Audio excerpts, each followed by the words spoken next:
Olá, tudo bem? Bem-vindo ao nosso Café com Ações. Saúde a todos. Café com Ações é um giro de notícias, informações, conteúdos sobre Bolsa de Valores. E aqui a gente procura também falar sobre economia, investimentos e o mundo empresarial. A ideia é mostrar que precisamos ser seletivos, o tempo não para, portanto temos que dar produtividade ao tempo.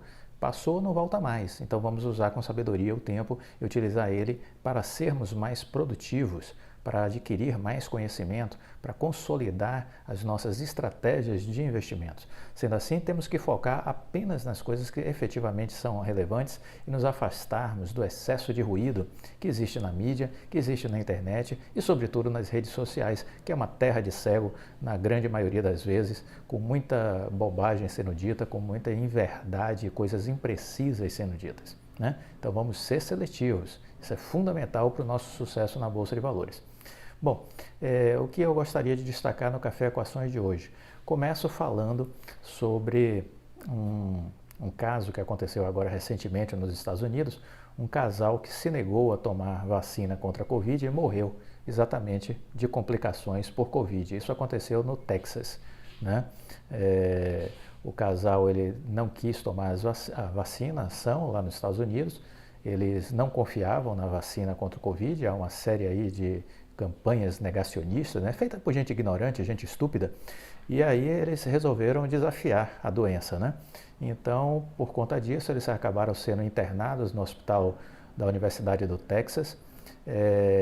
Eles eram pais de 4 crianças com idade entre 11 e 18 anos, e a revista People divulgou uma matéria dizendo que eles deram entrada no hospital no mês de julho, quando haviam testado positivo para o vírus, e a doença agravou-se rapidamente e a mulher Lydia, o nome dela, foi imediatamente entubada, e o marido, Lawrence, ele precisou receber apenas oxigênio. No entanto, não demorou muito para que ele também fosse entubado na UTI por conta da evolução muito rápida do vírus, face à variante Delta, que é uma variante mais agressiva, né, e que está dominando aí o mundo inteiro, né?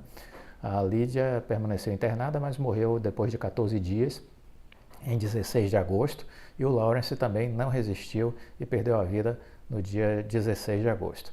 Então, está aí a realidade, né, e ficaram aí órfãs as crianças, Nathan, Ethan, de 18 anos, Adam, de 16, e Sinfonia, de 11 anos.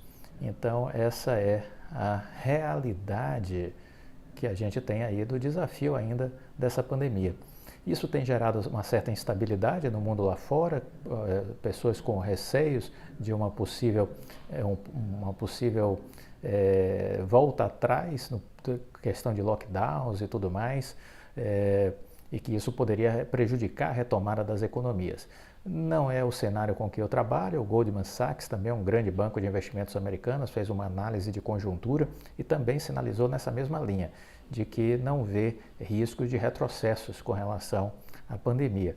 O que existe, sim, vai haver ainda uma onda de pessoas que estarão morrendo, que estão se recusando a tomar vacinas, porque as vacinas já estão disponibilizadas. Vamos lembrar que no Reino Unido, o Boris Johnson, ele já decretou o fim da pandemia, mas continua tendo gente sendo internada e morrendo, mas ele já decretou o fim da pandemia.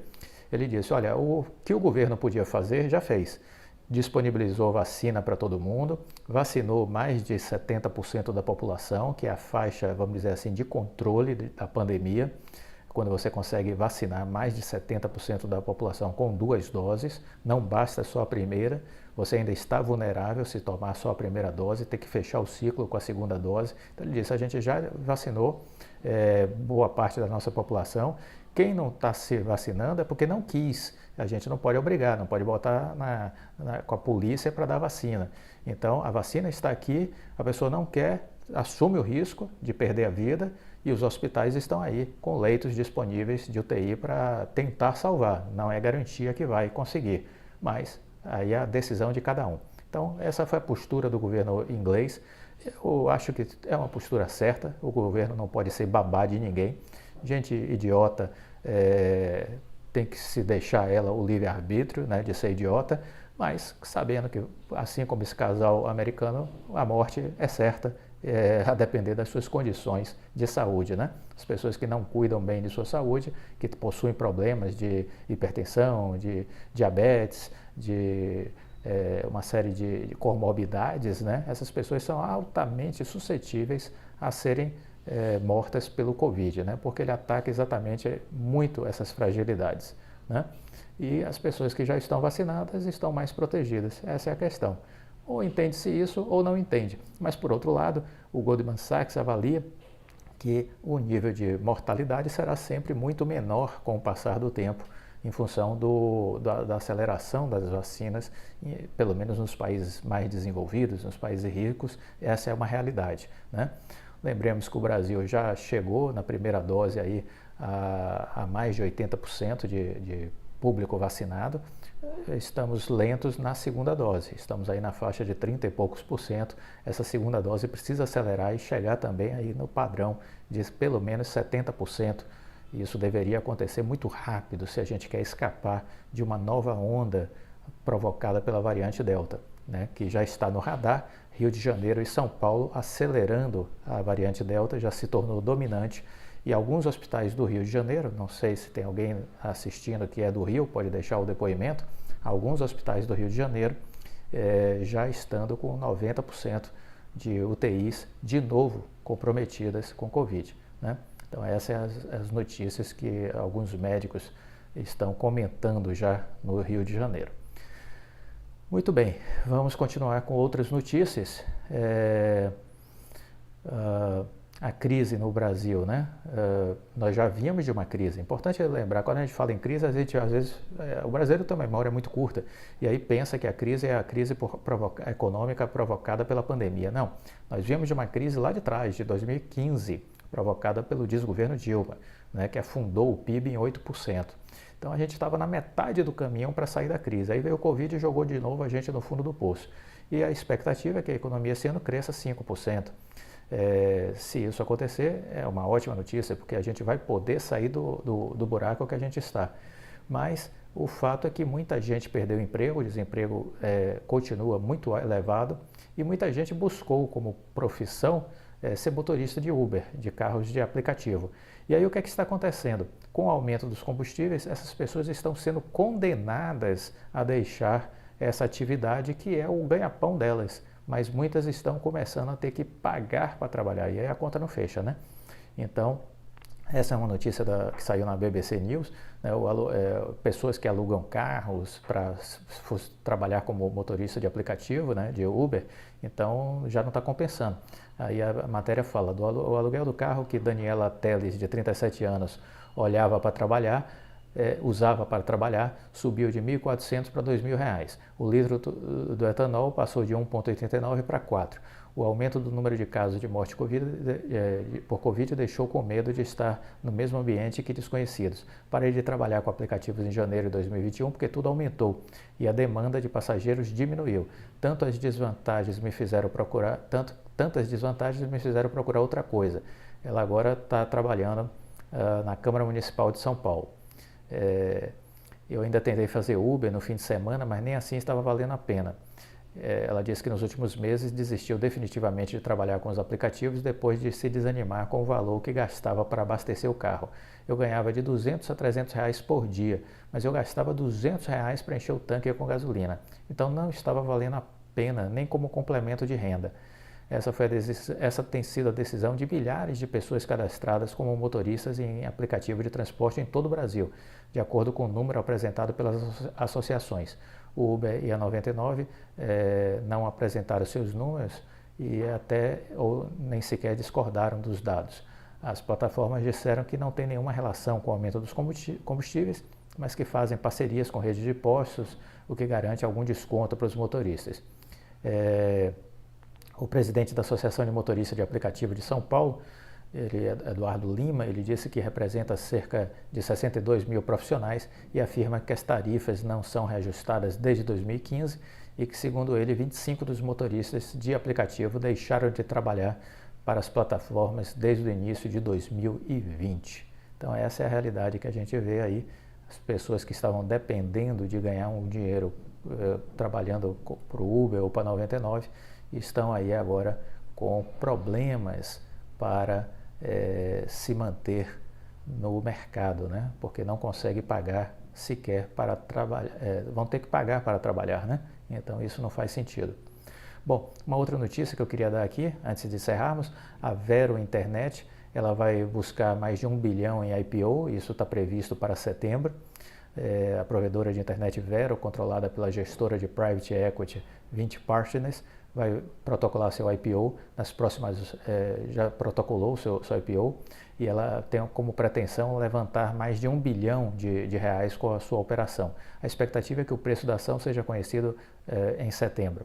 Ela vai fazer uma oferta de ações do tipo primária e secundária, então uma parte vai para o caixa da empresa, outra parte é dinheiro para os acionistas que se desfizerem dos papéis, no caso aí da própria 20 Partners. Entretanto, o lote principal será todo primário, apenas os suplementares serão secundários. Nesse desenho, a 20 Partners só vai vender uma fatia de sua participação se houver demanda adicional. Com isso, o grupo quer deixar claro para os potenciais investidores o valor que será de fato aplicado na empresa. Os recursos vão servir, sobretudo, para sustentar o crescimento da Vero, seja por meio de expansão das próprias redes ou via aquisição de concorrentes. A empresa tem 500 mil assinantes, em julho, ela tinha feito sua 14ª aquisição quando comprou a NeoRede, operadora de banda larga de Santa Catarina. Com isso, atingiu uma base de 500 mil assinantes em 152 cidades. Seu prospecto vai mostrar um crescimento de quase 150% da receita líquida no segundo trimestre. O mercado de banda larga, fibra ótica, tem crescido com aumento de demanda pelo serviço durante a pandemia e atraído o olhar de investidores. Confirmando esse IPO agora da Vero, já são 4, né? Tivemos BrisaNet, Unifique e Desktop. Então o mercado segue acelerado aí nessa área de fibra ótica, que é o mercado que a Oi também está atuando, e a Vital, empresa que a Oi é uma das sócias, né, com o BTG. Uma outra informação que eu julgo que é relevante é que o TCU avançou com relação à questão do edital do 5G. Né? No dia 18, que foi a quarta-feira, o TCU discutiu as regras do edital para o leilão por 5G e aprovou por quase unanimidade a questão do edital. Né? Houve um único voto contrário, né? Aí, a partir de um pedido de vista do ministro Haroldo Cedrais, que tentou adiar o julgamento por 2 meses, aí ele acabou sendo vencido e o assunto voltará a plenário em 8 dias, ou seja, na próxima semana. Né? Então, os ministros decidiram que era importante reduzir esse prazo solicitado pelo ministro Cedrais e resolveram também antecipar os seus votos, acompanhando a proposta do relator Raimundo Carreiro. O ministro Bruno Dantas ponderou que a Anatel já poderia publicar as regras do edital, mas isso acabou ficando para após a semana que vem, né, da apresentação do voto do ministro Cedrais. Já havia uma costura entre os ministros, com a articulação do Fábio Faria, para que o edital pudesse ser aprovado, que não houvesse mais retardamento com relação a essa questão. Então, vamos aguardar, semana que vem deve ter aí o desfecho deste assunto em definitivo e vamos ver como é que a coisa vai fluir. O importante é que avançamos, né? No Viver de Renda, no final de semana, eu vou comentar um pouco mais a respeito dessa questão do TCU. Mas, no final das contas, o que realmente é relevante é dizer isso, que ficou para a semana que vem o desfecho dessa reunião, mas que já há votos suficientes para aprovação e liberação do edital do 5G, para que a Anatel, então, com o Ministério das Comunicações, ultime as providências necessárias relacionadas à publicação do edital e à marcação, portanto, do leilão do 5G. Estamos em agosto, final de agosto, e acreditamos então que talvez por volta de outubro possa esse leilão estar acontecendo. Vamos torcer para que tudo continue caminhando bem, certo? Gostou do vídeo? Deixa o like, fica com Deus e até a próxima. Tchau!